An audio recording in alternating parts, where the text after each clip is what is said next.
Good evening, Fin fans, and welcome to another episode of AT Phins News. Today, we're going to be discussing our shocking upset against the Baltimore Ravens, 22-10. So let's just get right into it, y'all. So just a quick side note. Sorry that this video is a little later than usual. We actually just got back from Miami. We just touched down and got to our house about 15 minutes ago. So I decided to jump on real quick just share my instant reactions while I was live at the game.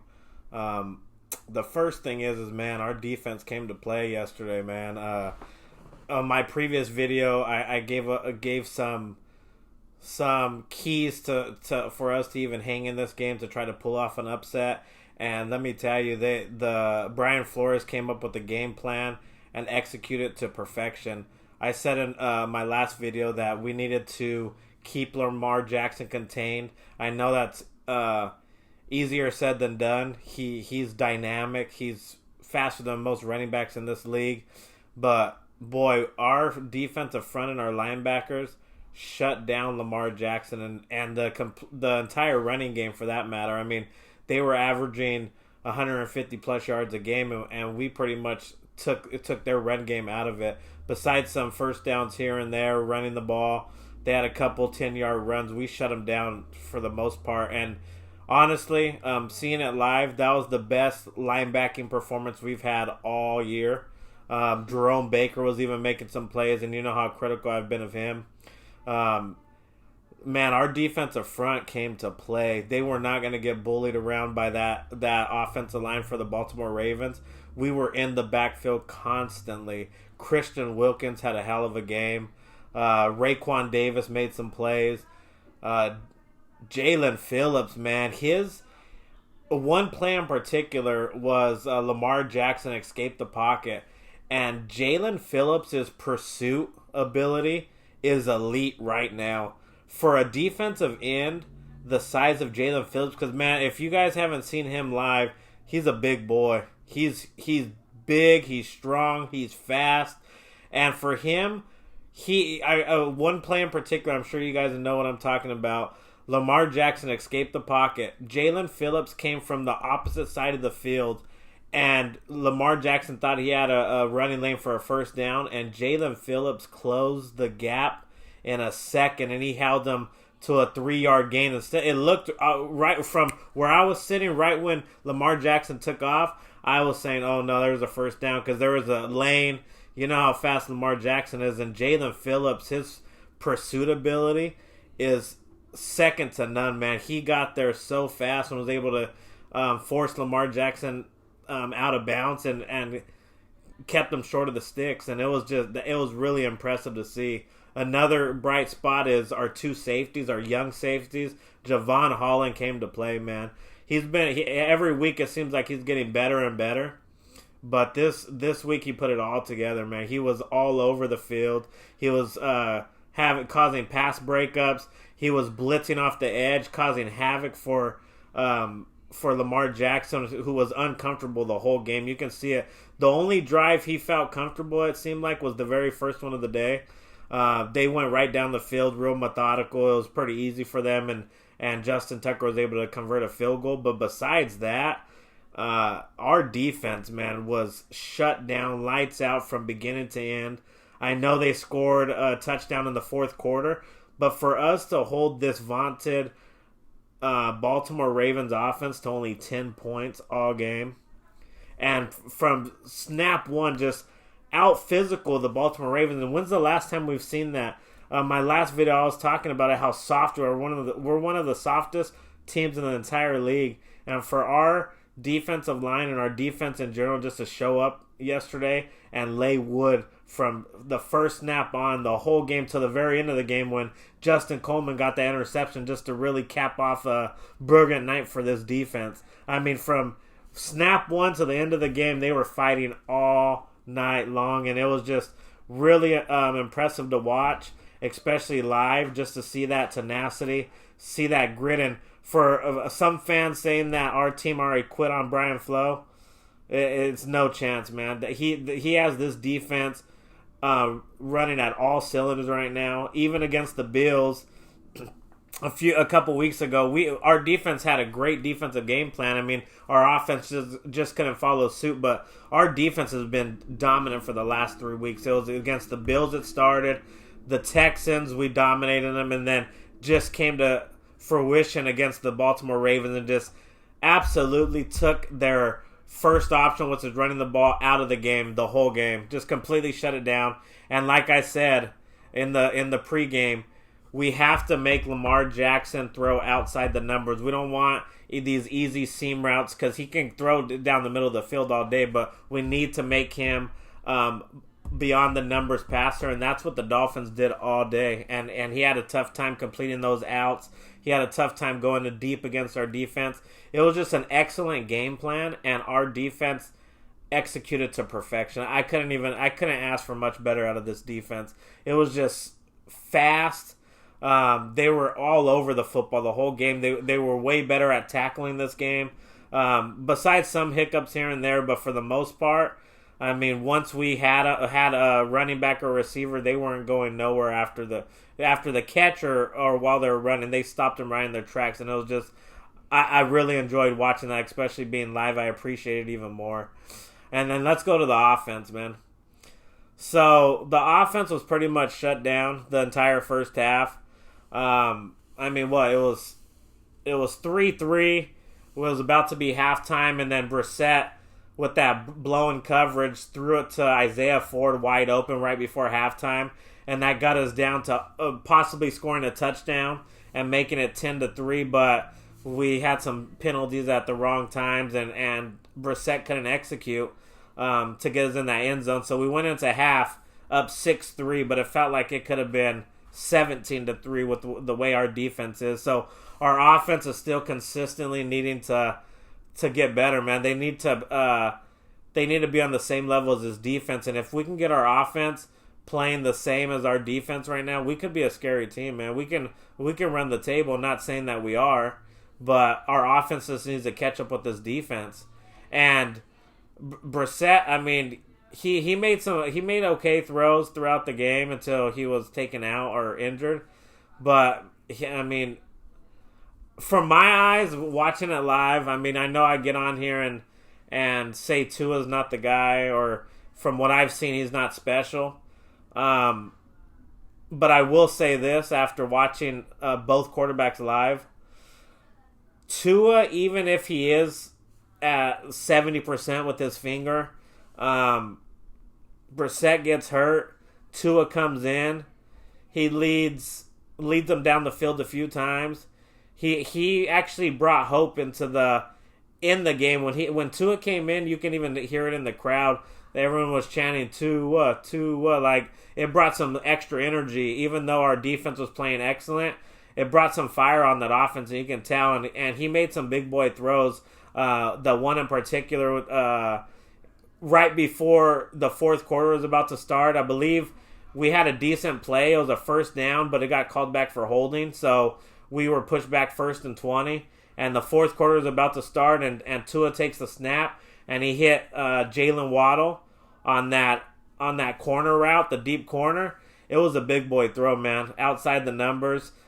He burnt the corner, and there was a safety over the top of Waddle, and Tua threw it in the spot where only Waddle could catch it, and Waddle went up and got it, and it was a great play to build that momentum going into the fourth quarter.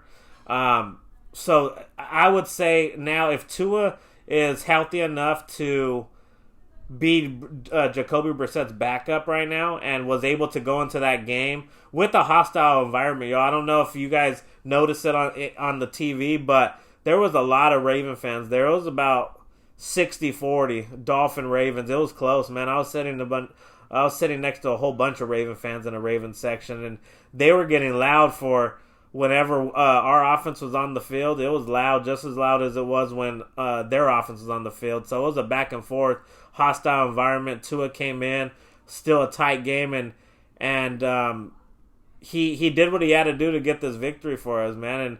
And as Phins fans, we should just embrace this W. I know our record is 3-7. We're probably not going anywhere this year, but you gotta be happy for that win, man, because I mean, right now they're coming few and far between, and for us to put up a performance like that against that quality of a team, it was for sure the best win of the season, hands down.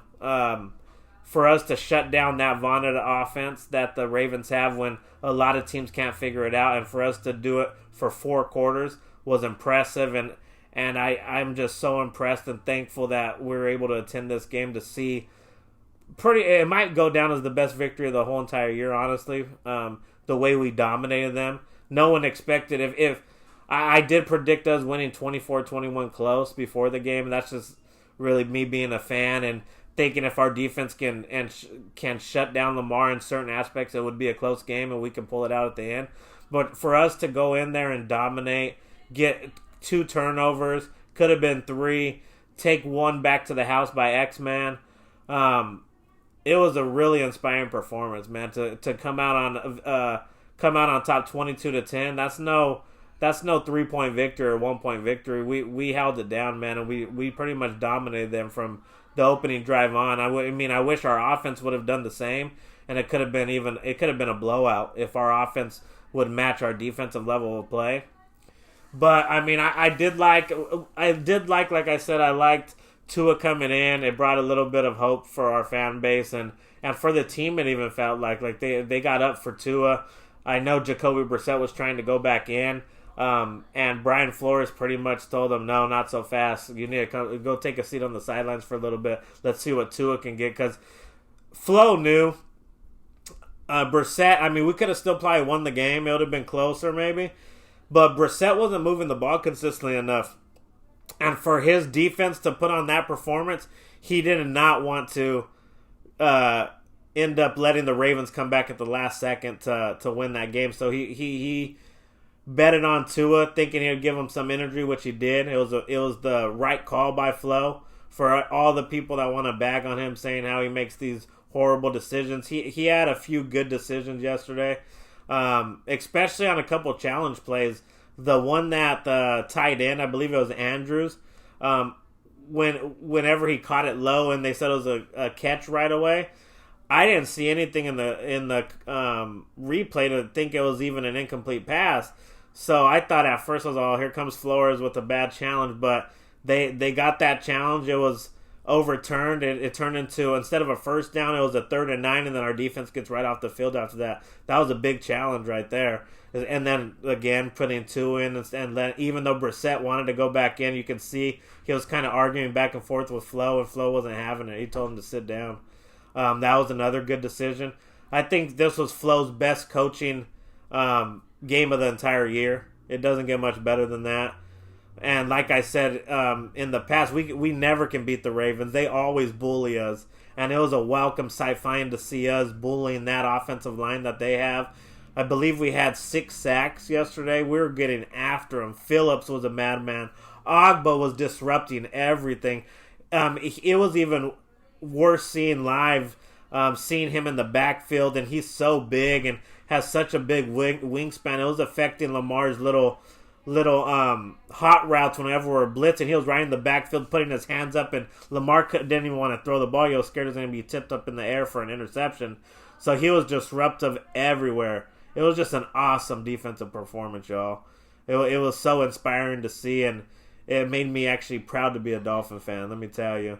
I just hope going forward our offense improves. I'm hoping his finger starts feeling a little better, his ribs start feeling better, and these last several games to see improvement by him. Let's see if he's going to be our guy or not, man, because at the end of the day, this season, it all comes down to his progression. That's all we want to see, if he's going to be the long-term solution here or not.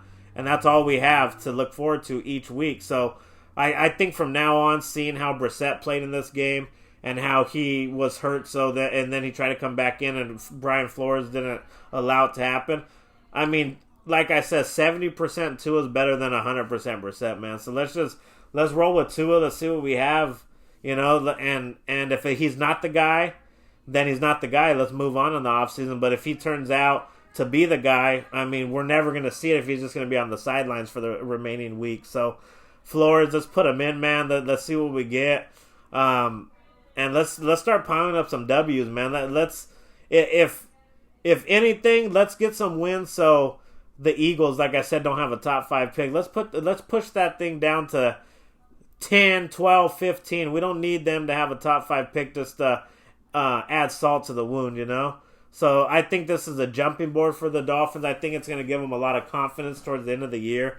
And I wouldn't be surprised if you know, we're 3-7 right now. Let's get at least 7 wins on the board. That would be, I mean, it wouldn't be a successful season for all of the Fin fans at the beginning of the year, but from where we started, losing 7 in a row, being 1-7 to get 7 wins, shoot, maybe 8.